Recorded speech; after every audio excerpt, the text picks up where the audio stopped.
एक आंकड़ा निकला कि पिछले साल में ही 22,000 करोड़ से ज्यादा की ठगी का जो मामला है वो दर्ज हुआ है। और इस ठगी के पूरे खेल का कनेक्शन बिहार से जुड़ा है। बिहार के कुछ जिले खास तौर पे चिन्हित हुए हैं और ये बिहार के लोगों के लिए चिंता की बात है।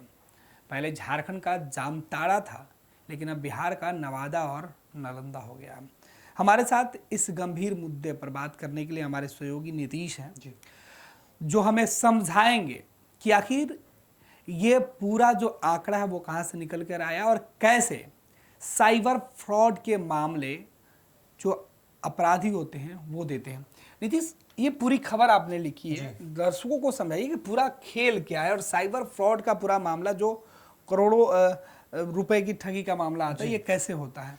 जी देखिए गणेश जी, लगातार जिस तरीके से घटना घट रही है साइबर फ्रॉड के, आपने भी सुना होगा, हमने भी सुना है, जो दर्शक देख रहे हैं सबके साथ किसी ना किसी तरीके से ये घटना हुई है, या फिर वो बचे हैं या फिर उनके कोई रिश्तेदार हों जो इससे पीड़ित हों।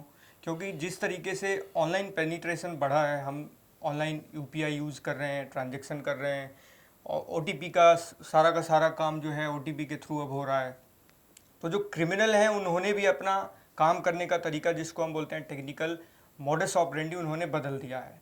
उन्होंने अब काम करने का तरीका बदल दिया है, खास करके एआई के आने के बाद। अब तो फर्जी आधार कार्ड, फर्जी बैंक के सारे डॉक्यूमेंट्स, पैन कार्ड, यहाँ तक कि वो आपके पर्सनल डॉक्यूमेंट्स भी वो फर्जी क्रिएट कर ले रहे हैं। उसके आधार पे आपका क्लोनिंग भी, जो वॉइस क्लोनिंग है, अगर मैं मेरा जो बोलने का ये डिक्शन है, तो वो वॉइस एआई के थ्रू वो क्रिएट करके और मेरे जानने वाले, मेरे मित्र, मेरे फैमिली के पास वो भेज के और फिर वो फ्रॉड कर रहे हैं।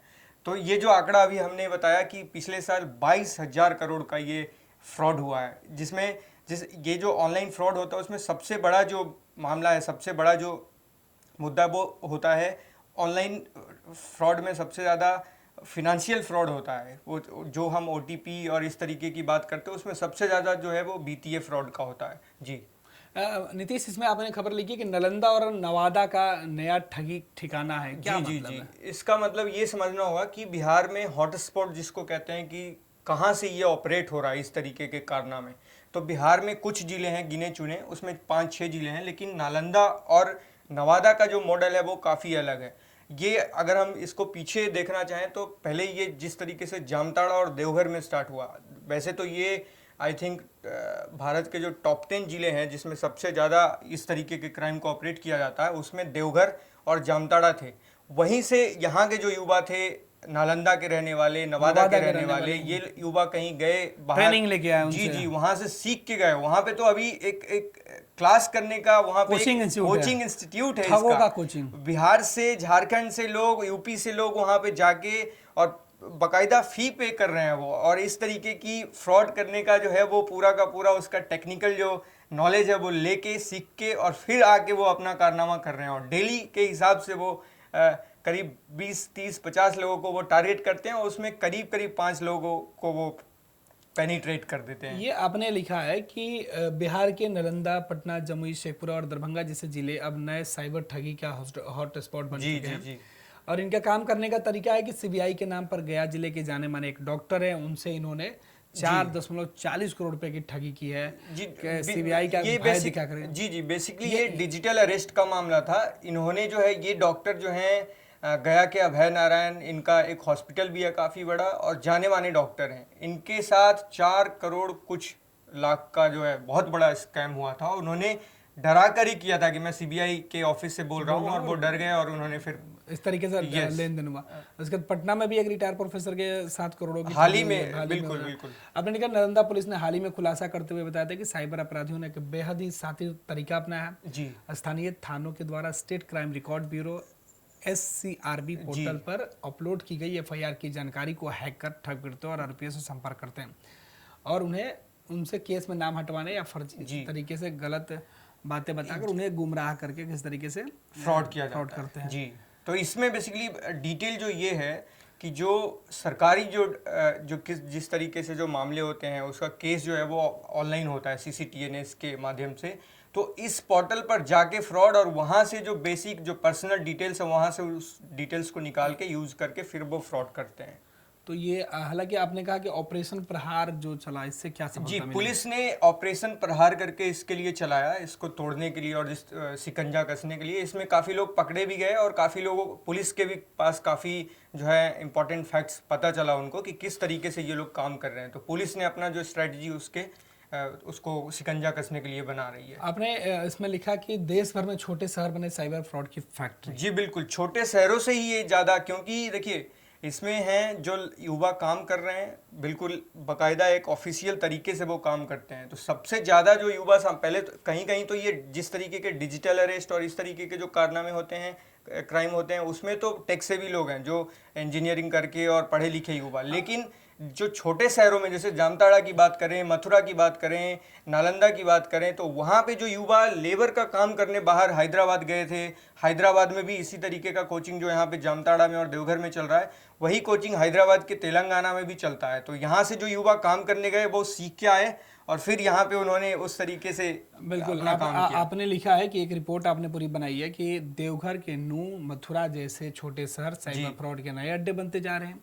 देश में टॉप 10 साइबर फ्रॉड 2020 से लेकर 2023 में जो डेटा के अनुसार जो निकल के सामने आया, उसमें राजस्थान के भरतपुर 18% के साथ, उत्तर प्रदेश के मथुरा में 12%, हरियाणा के नूह में 11% और झारखंड के देवघर में 10%, झारखंड के जामताड़ा में 9.6%, हरियाणा के गुरुग्राम में 8.1%, राजस्थान के अलवर में 5.1% और झारखंड के बोकारो में 2.4%, झारखंड के कोरमा टाड में 2.4%, झारखंड के गिरिडीह में 2.3%। ये देश के टॉप जिले जहां साइबर क्राइम यहीं से ऑपरेट किया जाता है तो मतलब ये अब पूरे देश भर में इनका जो रैकेट है वो जी जी जी देश भर में ये पसार चुका फैला हुआ। Yes। और दूसरी रिपोर्ट आपने लिखी है कि बिहार के लिए तो खैर चिंताजनक बात है ही कि 2024 के आंकड़े की बात करें पिछले साल की, तो 5187 साइबर फ्रॉड के केस जो हैं वो दर्ज हुए थे, 571 गिरफ्तारियां हुई। सबसे अधिक कॉल 1930 हेल्पलाइन पर आती हैं, प्रतिदिन करीब 5000 से 5500 दर्शकों को इसमें सबसे जो इम्पोर्टेंट ये इसमें बात है कि अगर उनके साथ कोई ऐसी घटना होती है तो वो 1930 पर 1930 पर हेल्पलाइन नंबर है ये, इस पर कॉल करके वो हेल्प ले सकते हैं।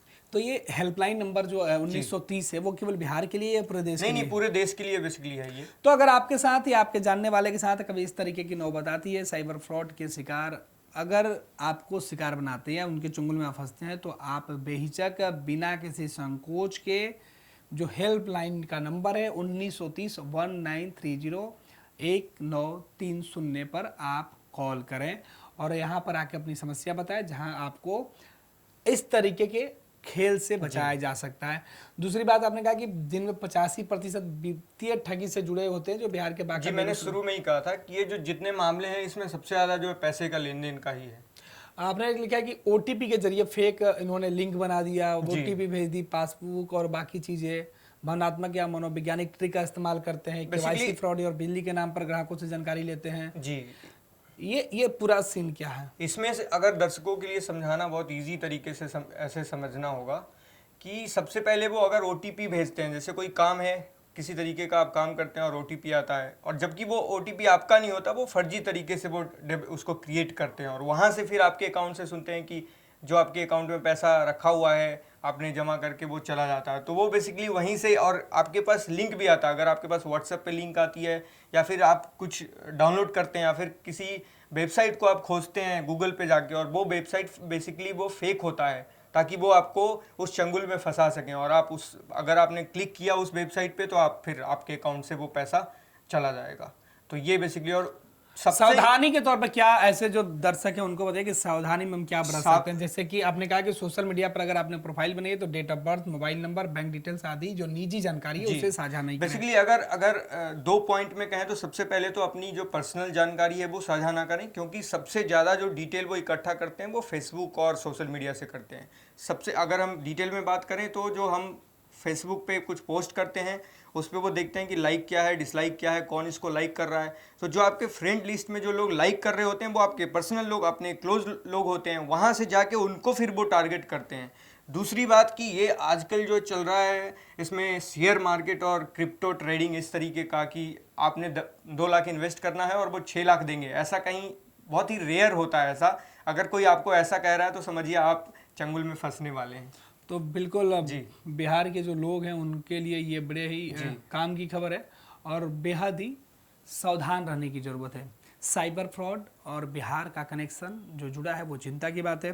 बिहार के कुछ जिले साइबर फ्रॉड का अड्डा बन गया है, कोचिंग क्लासेज हो गए हैं। बिहार के अंदर अगर आपके मोबाइल फ़ोन पे कोई फ़ोन करता है या बिहार से बाहर भी, तो समझिए कि आप किसी भी वक्त साइबर फ्रॉड के शिकार हो सकते हैं। इसलिए जब भी फ़ोन पे बातचीत करें, कोई OTP या कोई पर्सनल जानकारी कोई मांगे तो सावधानी जरूर बरतें। ज़्यादातर इस मामले में वैसे लोग शिकार बनते हैं जो उनके पास जिनके अकाउंट में ज़्यादा पैसे होते हैं, जो ज़्यादा पढ़े लिखे होते हैं, जो अकेले रहते हैं, वैसे लोगों को अब तक ज़्यादा शिकार बनाया गया। इसके पीछे का कारण भी है कि ज़्यादा पढ़े लिखे लोग कम सोचते हैं। वो उन्हें लगता है कि वक्त ज़ाया करने से अच्छा है कि ज़रूरत के हिसाब से जो डिटेल्स मांगा गया है उसे देकर, क्योंकि उनके पास वक्त की कमी होती है। इसका फ़ायदा साइबर ठग उठाते हैं। दूसरे जो लोग अपने घर में अकेले रहते हैं उनसे भावनात्मक तौर पर संबंध स्थापित करके इस तरीके से पर्सनल डिटेल्स साइबर फ्रॉड मांग लेते हैं और फिर उनके अकाउंट से जमा पूंजी जो है वो खर्च कर दी जाती है या निकाल ली जाती है। तो इस तरीके के मामले अक्सर देखने को मिलते हैं। अब तक के मामले में ज़्यादा लोगों को इस तरीके से शिकायत करते हुए देखा गया है जिनके पास वक्त की कमी है या फिर वो काफ़ी प्रसिद्ध लोग होते हैं, उन्हें अलग अलग प्रकार से भ्रम में डाला जाता है। उनकी कुछ निजी चीज़ें ऐसी बताई जाती है जिसके बाद वो लोक लाज के और संकोच की वजह से पब्लिकली ना तो वो पुलिस को कंप्लेन कर पाते और ना ही पुलिस के या बाकी फ्रॉड कॉल की वो वेरीफाई कर पाते और वो आसानी से इसके शिकार हो जाते हैं। साइबर अरेस्ट में भी कमोबेश यही होता है। किसी बड़े व्यक्ति को फ़ोन करके उन्हें गलत जानकारी देकर CBI और दूसरी जांच एजेंसियों के नाम पर उन्हें गुमराह करके किसी जगह कैद कर दिया जाता है, तमाम लोगों से संपर्क तोड़ दिया जाता है और उनसे अच्छे खासे रकम की डिमांड करके उनसे पैसे लिए जाते हैं। तो ये बेहद महत्वपूर्ण खबर थी। हमारे सहयोगी नीतीश ने बहुत मेहनत की थी, डाटा इकट्ठा किया था और ये खबर आप तक पहुंचाई है। खबर कैसी लगी अपना सुझाव हमें दें। आपके सुझाव पर हम आगे भी काम करेंगे। आयुष्मान भारत के तहत निशुल्क surgery Netaji Subhash medical college एवं हॉस्पिटल में जनरल सर्जरी, नेत्र surgery, ENT surgery, ortho surgery, प्रसूति एवं स्त्री रोग सर्जरी की सुविधा आयुष्मान भारत के तहत उपलब्ध है। साथ ही बीमा कंपनी के द्वारा इलाज की सुविधा। NSMCH, Amhara, Bihta, Patna. Panorama group, जो सोचता है वो करता है। आपके अपने सपनों का आशियाना। ये लो मुंह मीठा करो, आज मैंने अपना जॉब छोड़ दिया। अब हम पूर्णिया वापस जाएंगे। जॉब छोड़ दिया है? मतलब ये घर कैसे चलेगा? हम करेंगे क्या? और माँ बाबूजी क्या बोलेंगे? इसलिए मैं एक और मिठाई का डब्बा लाया। अपने बिजनेस के लिए लोन अप्रूव हो गया। अरे लोन अप्रूव हो गया वो तो ठीक है, लेकिन पूर्णिया में हम रहेंगे कहाँ? अपना घर भी तो नहीं है वहाँ। इसलिए तो एक और मिठाई का डब्बा अलग से लाया हूँ। हमने पूर्णिया में घर ले लिया है, पूर्णिया के E-Homes पैनोरमा में। पूर्णिया में पैनोरमा ग्रुप लेकर आए हैं E-Homes पैनोरमा। बड़ा घर, आलीशान जिंदगी और अत्याधुनिक सुविधाओं के संग। अरे अरे, अब क्यों मुंह मीठा करवा रही हो? क्योंकि हम घर वापसी जो कर रहे हैं। घर वापसी की खुशी पूर्णिया में E-Homes पैनोरमा के संग। E-Homes panorama, luxurious lifestyle redefined.